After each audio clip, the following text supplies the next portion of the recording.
వందే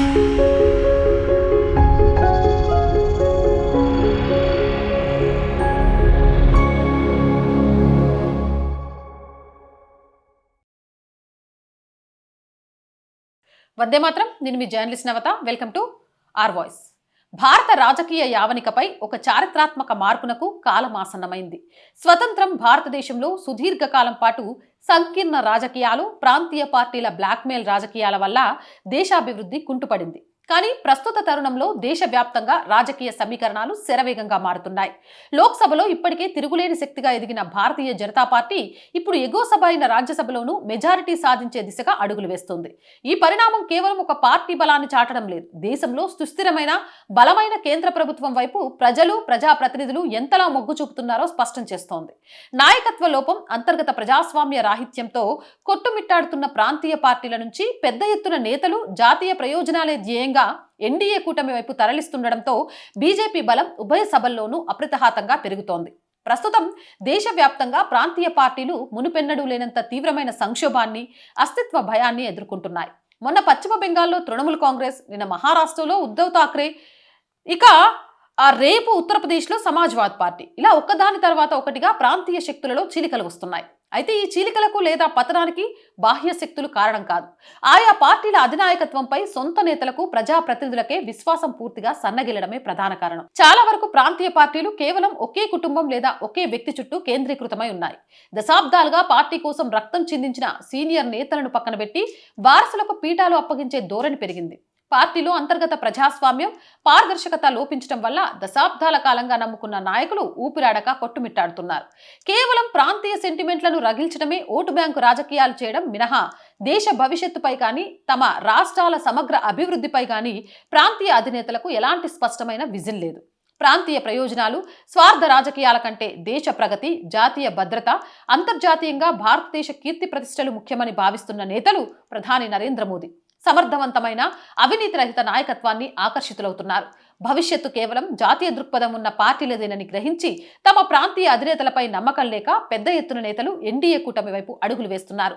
ఒకప్పుడు అజేయంగా కనిపించిన ప్రాంతీయ కోటలు నేడు అంతర్గత అసంతృప్తితో కుప్పకూలుతున్నాయి. గతంలో కేంద్రంలో అధికారంలో ఉన్న ప్రభుత్వాలు రాజ్యసభలో మెజారిటీ లేక లేదా సంకీర్ణ భాగస్వామ్యుల ఒత్తిళ్లకు తలొగ్గి దేశ ప్రయోజనాలకు సంబంధించిన అనేక కీలక బిల్లులను ఆమోదించలేకపోయారు. కానీ లోక్సభతో పాటు రాజ్యసభలోనూ బీజేపీకి 2/3 వంతు మెజారిటీ లభిస్తే నవభారత నిర్మాణానికి అవసరమైన విప్లవాత్మక బిల్లులు, రాజ్యాంగ సవరణ ఎటువంటి ఆటంకాలు లేకుండా చట్టాలుగా మారతాయి. దేశంలో దశాబ్దాలుగా జనాభా ప్రాతిపదికన పార్లమెంటు స్థానాలు పునర్విభజన జరగలేదు. పూర్తి మెజారిటీతో రాబోయే డీలిమిటేషన్ బిల్లు ద్వారా జనాభాకు అనుగుణంగా నియోజకవర్గాల పరిధి మారుతుంది. తద్వారా ప్రతి పౌరుడి ఓటుకి సమాన విలువ లభిస్తుంది. వేగంగా అభివృద్ధి చెందుతున్న, జనాభా పెరిగిన ప్రాంతాలకు పార్లమెంట్లో సరైన ప్రాతినిధ్యం మరియు నిధులు దక్కుతాయి. ఇది దేశంలో ప్రాతినిధ్య ప్రజాస్వామ్యాన్ని మరింత బలోపేతం చేస్తోంది.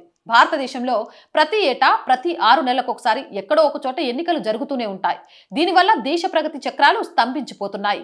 ఈ బిల్లు చట్టరూపం జాల్తే లోక్సభ, అన్ని రాష్ట్రాల అసెంబ్లీలకు ఒకేసారి ఎన్నికలు జరగడం వల్ల వేల కోట్ల ప్రజాధనం వృధా కాకుండా ఆదా అవుతుంది. పదే పదే ఎన్నికల కోడ్ రావడం వల్ల నిలిచిపోయే ప్రభుత్వ సంక్షేమ, అభివృద్ధి పనులకు బ్రేకులు పడవు. 5 ఏళ్ల పాటు ప్రభుత్వాలు కేవలం పరిపాలనపైనే దృష్టి పెట్టవచ్చు. రాజకీయ నాయకులు నిరంతరం ఓటు బ్యాంకు రాజకీయాలు, ప్రచారాలలో మునిగిపోకుండా దేశ దీర్ఘకాలిక ప్రయోజనాల కోసం పాలన సాగించే వీలుంటుంది.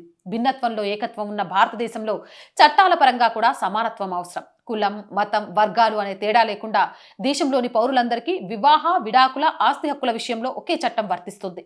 ముఖ్యంగా అన్ని వర్గాల మహిళలకు చట్టపరంగా పూర్తి రక్షణ లభిస్తుంది. సమాన హక్కులు లభించి సామాజిక సమానత్వం సిద్ధిస్తుంది.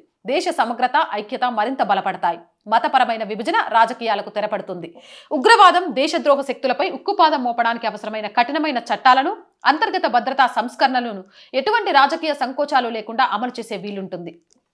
అలాగే న్యాయ వ్యవస్థ, పరిపాలనా వ్యవస్థలలో ఏళ్ల తరబడి పేరుకుపోయిన లోపాలను సవరించడానికి అవసరమైన బిల్లులను వేగంగా తీసుకురావచ్చు.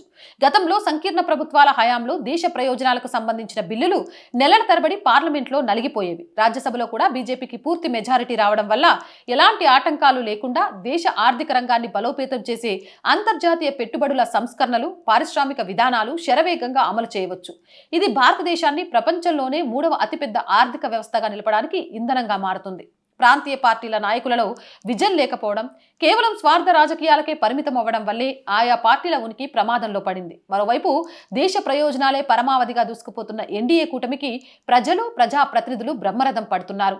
పార్లమెంట్లో బీజేపీకి లభించబోయే ఈ తిరుగులేని 2/3 మెజారిటీ భారతదేశాన్ని వందల ఏళ్ల నాటి బానిసత్వపు ఆనవాల నుంచి విముక్తి చేసి వికసిత్ భారత్గా మార్చడానికి ఒక సువర్ణావకాశంగా మైలురాయిగా నిలవబోతోంది. ఏదేమైనా రాబోయే రోజుల్లో దేశం మొత్తం కాషాయమయం కాబోతోంది. మరి మీరేమంటున్నారు? మీ అభిప్రాయం ఏంటి? కామెంట్ చేయండి. జై హింద్, జై భారత్. అండ్ మోర్ వీడియోస్ కోసం R group of channels, R voice, R political, R Sanskriti మూడింటిని వెంటనే సబ్స్క్రైబ్ చేయండి.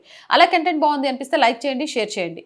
మీ అభిప్రాయాన్ని కామెంట్ చేయండి. ఆర్థికంగా సపోర్ట్ చేయాలంటే స్క్రీన్ మీద గూగుల్ పే, ఫోన్పేతో పాటు అకౌంట్ డీటెయిల్స్ ఇచ్చాము.